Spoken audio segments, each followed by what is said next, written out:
인간은 하나같이 이기려고 합니다. 인간은 하나같이 높아지려고 합니다. 이러한 인간의 야망은 에덴 동산에서부터 시작되었습니다. 뱀이 하와를 유혹할 때 키워드가 뭔지 아십니까, 여러분? 무슨 말에 하와의 마음이 움직였을까요? 너가 이것을 먹는 날에는 하나님과 같이 될 것이다. 하나님과 같이 되어 선악을 분별할 줄을 하나님이 아시기 때문에 먹지 말라고 한 거야. 이렇게 말했죠.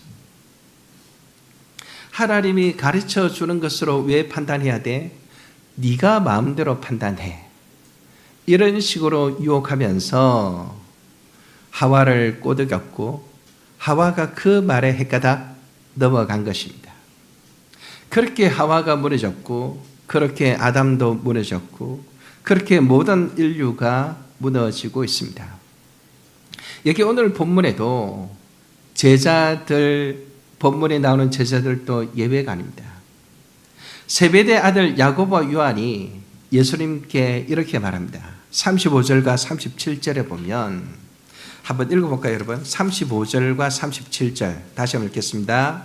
세베대 아들 야고보와 요한이 주께 나와 여짜오되 선생님이여 무엇이든지 우리가 구하는 바를 우리에게 하여 주시기를 원하옵나이다. 37절 여짜오되 주의 영광 중에서 우리를 하나는 주의 우편에 하나는 좌편에 앉게 하여 주옵소서.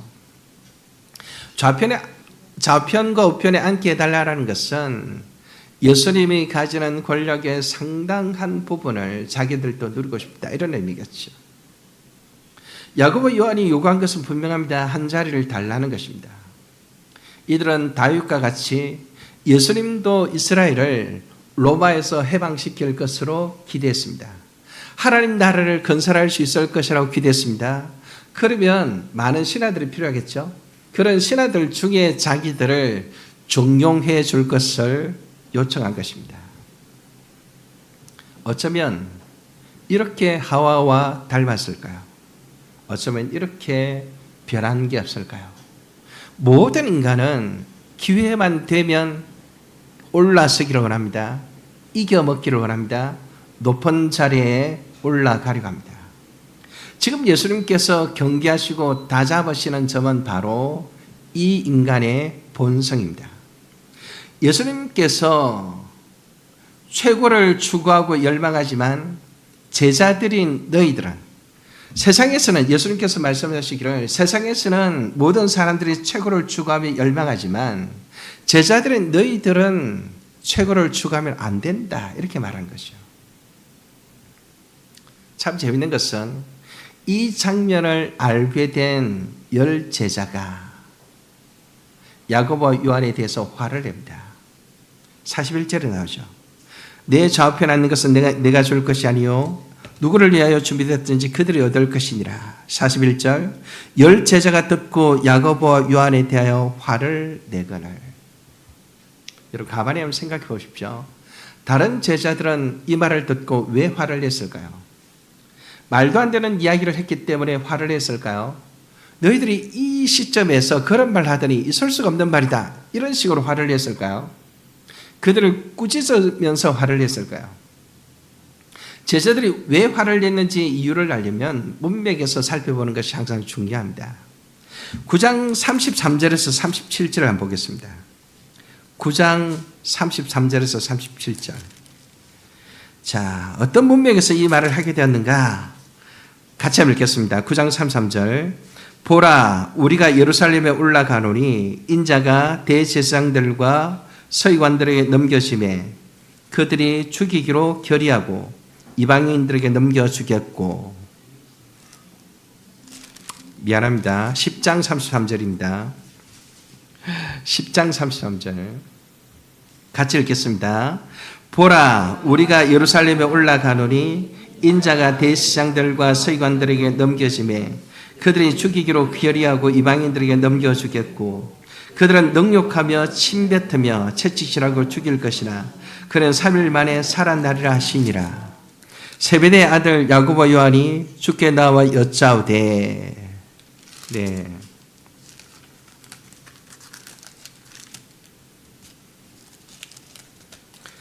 제가 9장 33절 다시 읽겠습니다. 여러분 미안합니다. 9장 33절 다시 읽겠습니다. 같이 읽습니다. 가버나움에 이르러 집에 계실 때 제자들에게 물으시되 너희가 길에서 서로 토론한 것이 무엇이냐 하시되 그들이 잠잠하니 이는 길에서 서로 누가 크냐 하고 쟁론하였습니다.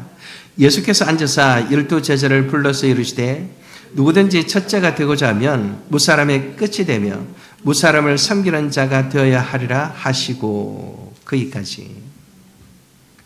자, 여러분 예수님께서는 지금 십자가에 달려 고난 받으실 것을 염두에 두고 그것을 제자들에게 말씀하시는데, 근데 제자들은 지금 노중에서 누가 크냐 서로 다투었습니다.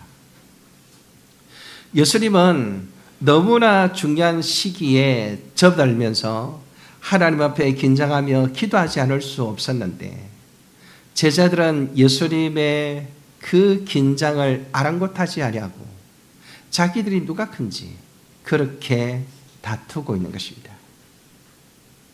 이런 맥락 속에서 요한과 두 사람이 예수님께 예수님이 하나님 나라를 세우실 때 좌편과 우편에 앉게 해달라고 말했기 때문에 그래서 지금 화를 내고 있는 것입니다.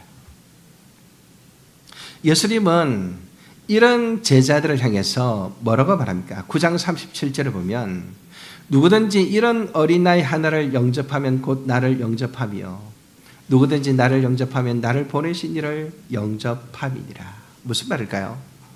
예수님은 자신을 그리고 자신을 보내신 아버지를 힘있고 높은 지위에 있는 사람이 아니라 오히려 연약하고 의존적인 어린아이들과 동일시합니다. 이렇게 하심으로써 그들이 하나님 나라에서 어떻게 섬겨야 하는지, 어떤 자세로 하나님 나라에 들어와야 하는지, 하나님 나라의 종으로서 섬겨야 되는지를 생생하게 말씀해 주셨습니다. 근데 지금 야고보 요한이 열제자 몰래 예수님께 나와 자신들을 가장 높은 자리에 앉혀달라고 요구한 사실이 들통난 것이죠. 그래서 화를 냅니다. 자기들도 똑같이 높아지고 싶은데 야고보와 요한이 먼저 선수를 찾기 때문에 화를 내는 것입니다. 얼핏 보면 예수님께서 이렇게 중요한 말씀을 하시고 이렇게 중요한 시기에 너희들이 그런 자를 탐내는 것이 옳으냐 이런 식으로 꾸중을 했을 것 같은데 사실은 문맥상 자기들도 한 자리 하고 싶은 욕망 때문에 그죠? 제자들을 향해서 화를 내고 있는 것입니다. 여러분 여기에서 우리가 무엇을 알 수 있을까요? 높아지려는 야망에서 자유로운 사람은 하나도 없습니다. 모두가 죄인이기 때문입니다. 이 작은 교회에서도 우리는 서로 높아지려는 유혹을 받을 수 있습니다. 가정에서는 남편과 아내 사이에 서로가 높아지려고 합니다. 부모와 자녀 사이에서 서로 올라서려는 유혹을 받습니다. 자녀들은 부모의 권위에 잘 순종하는 것 같지만 사실은 틈만 나면 부모 위에 올라서려고 합니다. 그렇죠? 직장이나 사회생활은 말할 것도 없습니다. 그렇게 세상은 서로 갈등하고 서로 다투고 서로 분쟁합니다. 교회는 어떨까요? 성도들은 교회에서 서로의 높아짐을 추구하는 경우들이 참 많습니다. 그래서 어떻게든 직분을 가지려고 하고 장로가 되려고 하고 장로가 되면 사람이 혓가닥 바뀐다고 말합니다. 왜 그럴까요? 참 안타까운 일이죠. 또 성도들은 목사님을 향해서 어느 날 상담을 받다가 이런 말을 합니다. 목사님 저는 교회를 옮겨야 되겠어요. 그런 말이 나오는 순간 온 교회가 난리가 납니다. 장로님부터 나서서 목사 보고 사과하라고 말합니다. 여러분 그렇게 하면 성도가 온전히 세워지겠습니까? 그렇게 하면 교회가 바로 세워지겠습니까? 자기가 원하는 대로 해야겠다고 생각하는 마음, 이런 게 높아지려는 마음입니다. 바로 이게 아담의 마음이요, 이게 제자들의 마음이요, 이게 바로 죄인들의 마음입니다. 사랑하는 성도 여러분, 높아지려는 마음에 사로잡히면 안 됩니다. 야망에 사로잡히시면 안 됩니다. 이런 경향이 나에게도 있음을 늘 인정하고 그렇게 되지 않도록 하나님 앞에 날마다 기도하는 것이 얼마나 중요한지 모릅니다. 이런 제자들을 향해서 예수님께서 예수님의 잔과 세례에 대해서 말씀하시는데요. 10장 38절에서 40절을 한번 읽겠습니다. 10장 38절에서 40절. 자, 같이 읽겠습니다. 예수께서 이르시되 너희는 너희가 구하는 것을 알지 못하는도다. 내가 마시는 잔을 너희가 마실 수 있으며 내가 받는 세례를 너희가 받을 수 있느냐. 그들이 말하되 할 수 있나이다. 예수께서 이르시되 너희는 내가 마시는 잔을 마시며 내가 받는 세례를 받으려니와 내 좌우편에 앉는 것은 내가 줄 것이 아니라 누구를 위하여 준비되었든지 그들이 얻을 것이니라. 예수님은 높은 자리를 차지하려고 서로 다투고 10사람 몰래 2사람이 먼저 예수님께 제안하고 이런 식으로 행동하는 제자들을 보고 이렇게 묻습니다. 굉장히 중요한 말인데요. 여러분 거기에 밑줄을 끊으면 좋을 것 같아요. 38절에 너희가 구하는 것을 알지 못하는도다. 한번 따라합시다. 너희가 구하는 것을 알지 못하는도다. 한번 더 합니다. 너희가 구하는 것을 알지 못하는도다. 여러분 예수님 곁에 앉는다는 게 무엇을 의미할까요? 예수님과 함께 동역한다는 것은 무엇을 의미할까요? 제자들은 세상에서 누리는 영광, 세상에서 누리는 권력을 생각하면서 예수님께 구했습니다. 그래서 예수님께서 너희가 구하는 것을 알지 못한다. 이렇게 말하는 것이죠.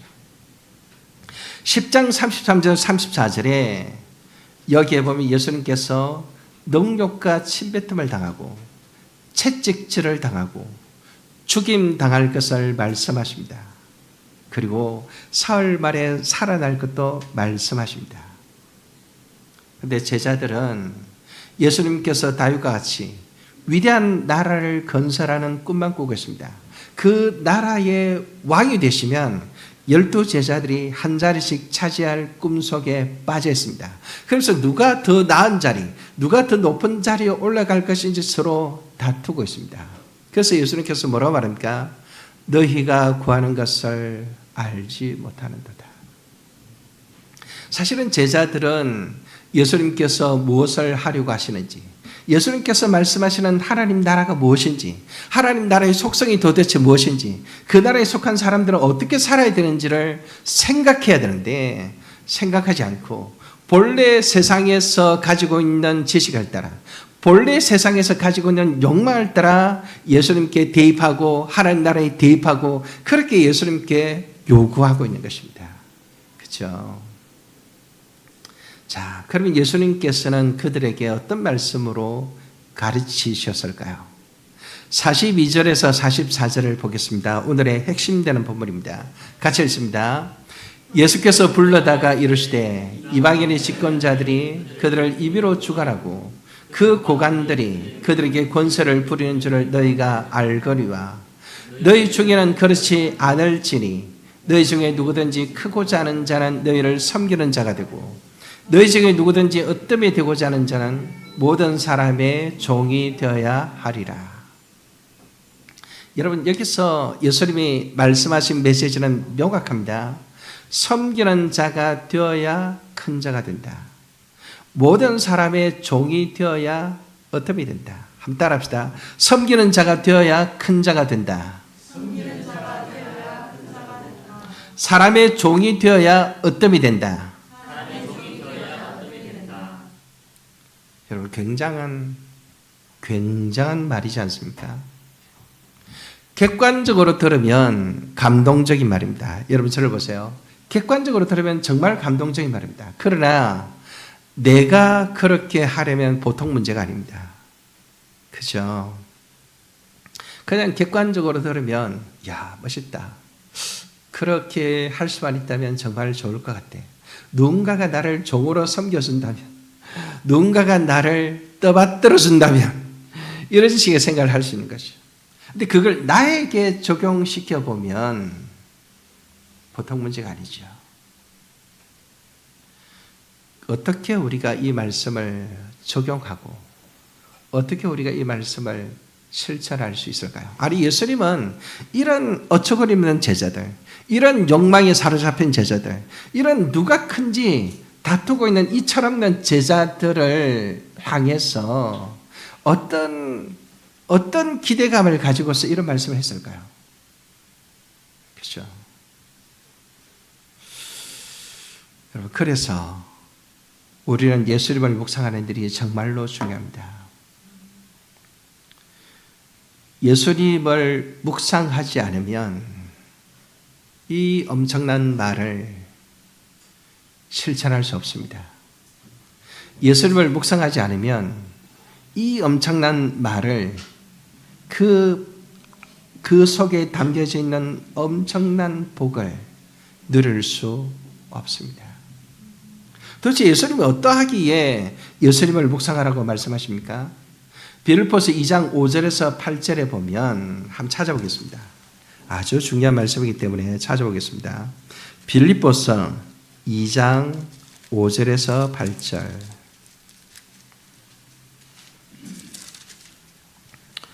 자, 신약 성경 319페이지에서 320페이지, 빌립보서 2장 5절에서 8절을 같이 한번 읽겠습니다. 다 같이 읽읍시다. 너희 마음에 이 마음을 품어라. 곧 그리스도 예수의 마음이니 그는 근본 하나님의 본체시나 하나님과 동등됨을 취할 것으로 여기지 아니하시고 오히려 자기를 비워 종의 형체를 가지사 사람들과 같이 되셨고 사람들의 모양으로 나타나사 자기를 낮추시고 죽기까지 복종하셨으니 곧 십자가에 죽으심이라. 아멘. 여러분, 여기에 보면 예수님께서 어떻게 하셨는지 우리가 묵상해야 될 포인트가 세 가지 정도 있습니다. 첫째는 기득권을 버리는 것입니다. 6절에 보면 하나님과 동등됨을 취할 것으로 여기지 아니하시고 자기를 비워 종의 형체를 가지사 사람들과 같이 되셨고 사람의 모양으로 나타나사, 이렇게 되어 있죠. 예수님은 하나님이십니다. 예수님은 온 우주 만물을 만드신 창조주이십니다. 예수님은 피조물과 비교할 수 없는 존재입니다. 근데 그 예수님께서 인간의 몸을 입고 이 땅에 오셨습니다. 이제 가을이 지나면 곧 크리스마스가 오겠죠. 크리스마스가 어떤 날입니까? 크리스마스가 왜 기쁜 날입니까? 그냥 문화에 도취되어서 크리스마스를 보내는 것이 아니라 그날이 왜 기쁜지를 좀 생각하면 좋겠죠. 왜 기쁠까요?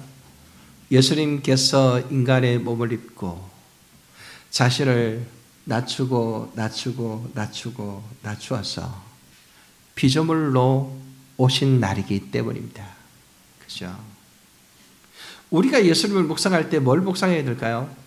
예수님께서 얼마나 자신을 낮추셨는가? 우리를 사랑하기 위해서, 우리를 구원하시기 위해서 얼마나 낮추셨는가? 저는 우리 교회가 VIP들을 전도하고 그들이 예수 믿고 조금씩 자라가는 과정 속에 있습니다. 그런 과정 속에서 먼저 오신 성도들이 행여나 기득권을 발휘할까 봐 가끔 걱정이 됩니다. 우리 교회는 그럴 사람이 없으리라 저는 믿는데요.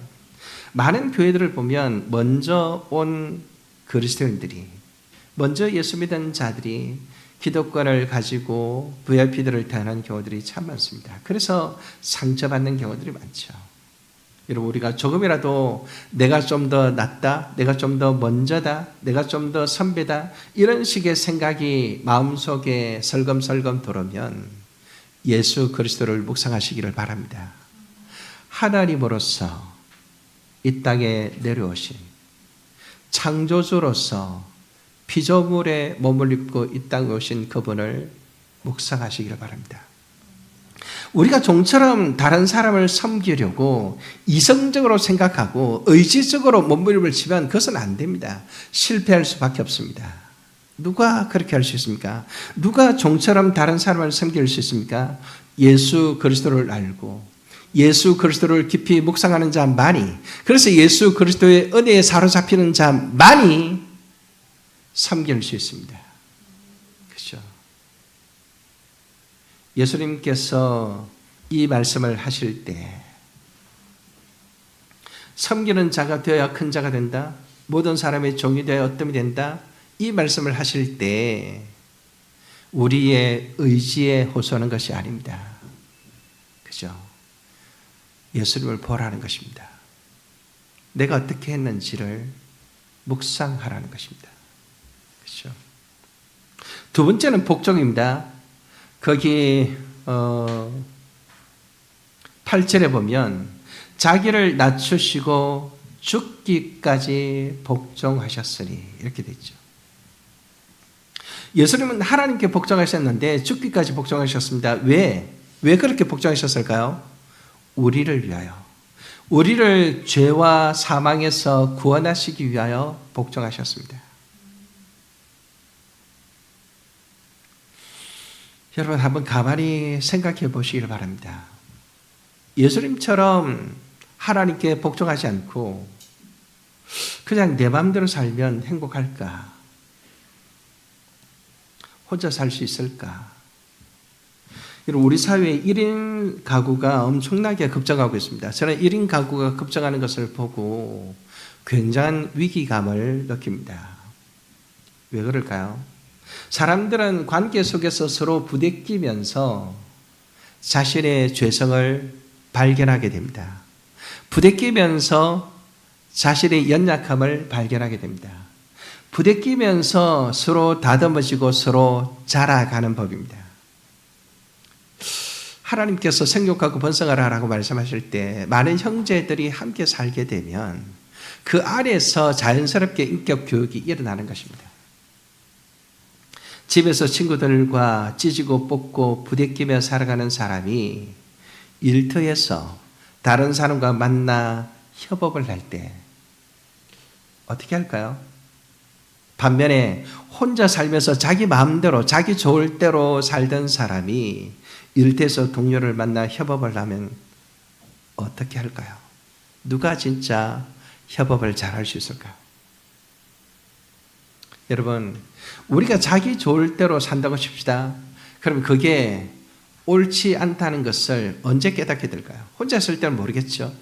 근데 다른 사람들과 함께 만나서 뭔가를 해야 되는 순간, 특별히 그게 부부로서 만나는 순간, 내 마음대로 산다는 것이 얼마나 큰 고통인가를 금방 깨닫게 됩니다.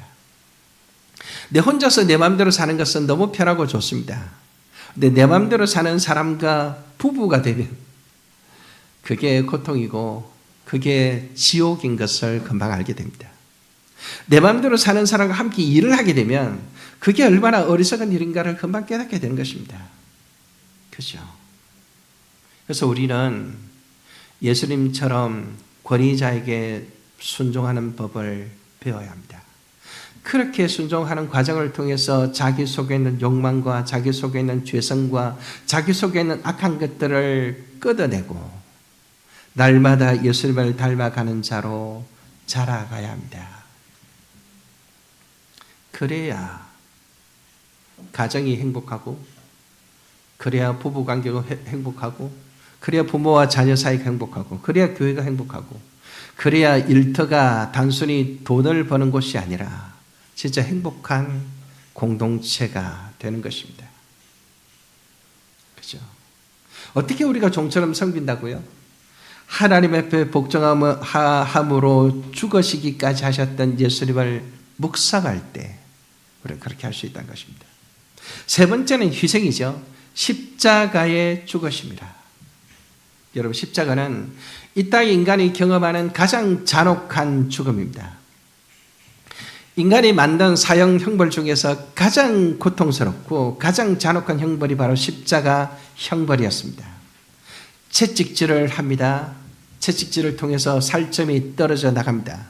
안에 있는 뼈가 다 보일 정도로 살이 떨어져 나갑니다. 그렇게 채찍질을 해야 못을 박을 때, 십자가에 못을 박을 때 죄수가 순순히 응하기 때문에 그렇게 하는 것이죠. 가시 면류관을 씌웁니다. 못을 박습니다. 온몸에 탈수가 일어납니다. 호흡이 점점 곤란해집니다. 이런 육체적인 고통을 당하셨죠. 정신적으로 어떻습니까? 조롱과 침뱉음과 발가벗겨짐을 당했습니다.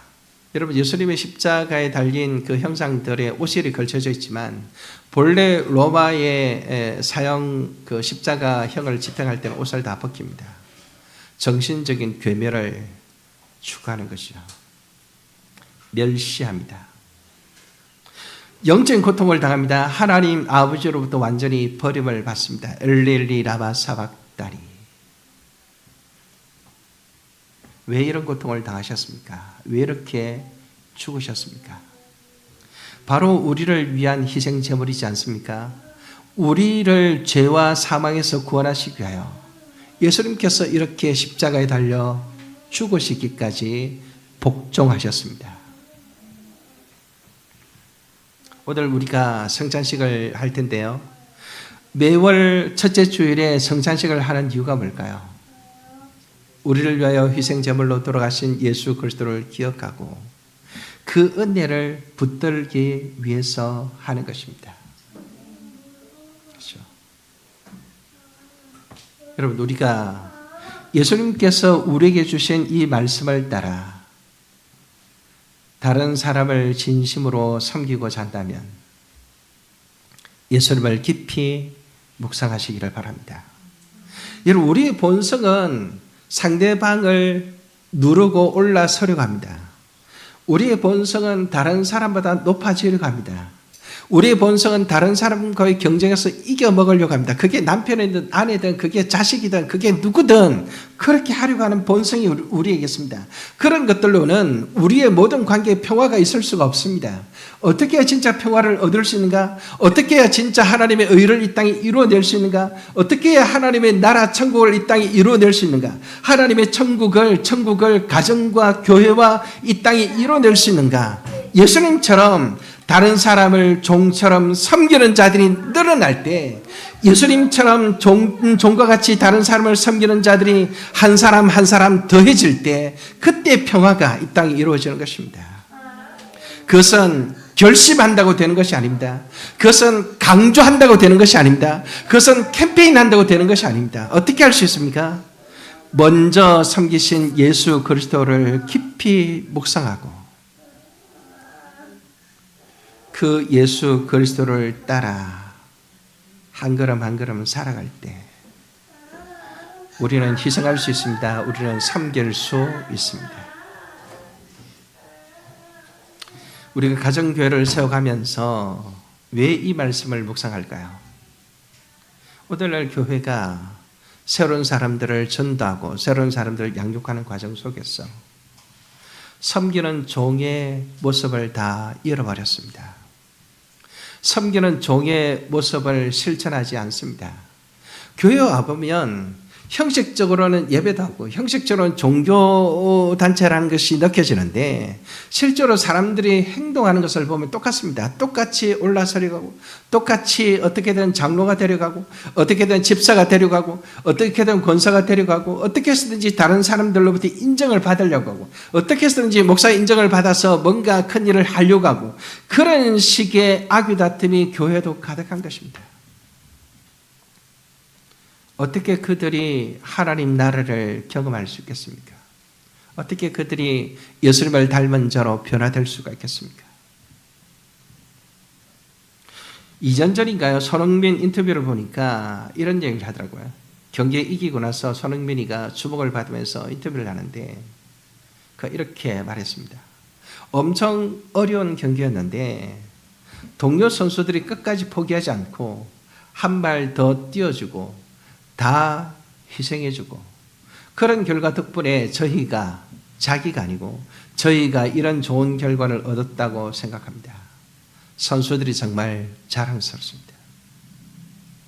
여러분 그 인터뷰를 보면서 굉장히 많은 사람들이 열광하고 감동했습니다. 대단하죠. 손흥민 선수는 정말로 그 실력도 있을 뿐만이 아니라 그 인품이 특별한 것 같아요. 선수들이 손흥민 선수를 섬기기도 했지만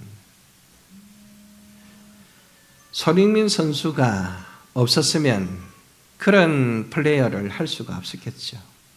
근데 손흥민 선수는 자신에게 주어지는 모든 영광을 선수들에게 돌리고 있습니다. 자기를 낮추고 자기를 비우고 섬기는 것이죠.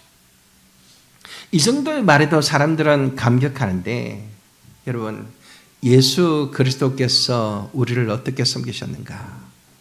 그것을 제대로 알고 제대로 생각한다면 어떻게 될까요? 저는 우리가 만나는 모든 사람들이 변화될 수 있다고 생각합니다. 저는 우리가 만나는 모든 사람들이 예수 그리스도에 대해서 궁금해할 거라고 생각합니다. 당신은 어떻게 해서 그런 모습으로 살아가는가?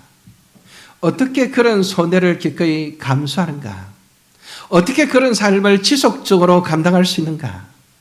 어떻게 그런 희생의 값을 지불함으로써 당신이 있는 모든 것을 평화를 가져오는가? 당신의 비결은 도대체 무엇인가? 물을 것입니다. 그렇죠? 그때 우리가 뭐라고 할까요? 나는 내가 똑똑해서 그렇구나. 내가 의지가 좋아서, 의지력이 있어서 그렇구나. 내가 무슨 특별해서 그런 것이 아닙니다. 나는 당신과 똑같은 사람입니다. 다만 저는 제 안에 예수 그리스도를 품고 예수 그리스도를 묵상하고 예수 그리스도를 따르려고 애쓸 뿐입니다. 이렇게 말할 수 있겠죠. 사랑하는 성도 여러분, 우리도 예수님처럼 섬기지 않으시겠습니까? 우리도 예수님처럼 자신을 낮추지 않으시겠습니까? 우리도 예수님처럼 남편을 높이고 아내를 높이고 성도들을 서로 높이고 특별히 연약한 성도들을 높이고 섬기면서 그렇게 교회를 세우지 않으시겠습니까? 우리가 그런 마음으로 하나님 앞에 헌신하고 하나님 앞에 우리 자신을 드리면 하나님께서 우리를 사용하실 줄 믿습니다. 그래서 가정교회에서 섬김의 정의를 이렇게 말합니다. 남을 성공시켜주는 것이 섬깁니다. 내가 성공하는 것이 아니고 남을, 상대방을 성공시켜주는 것이 섬깁니다. 교회의 리더인 제가 먼저 본이 되겠습니다. 우리 교회 모든 성도들이 예수님께서 말씀하신 이 섬기는 리더십을 꼭 붙들고 실천함으로 하나님의 교회를 든든히 세우고 우리가 속한 가정을 아름답게 세워가는 우리 모두가 되시기를 주의 이름으로 축원합니다. 아멘.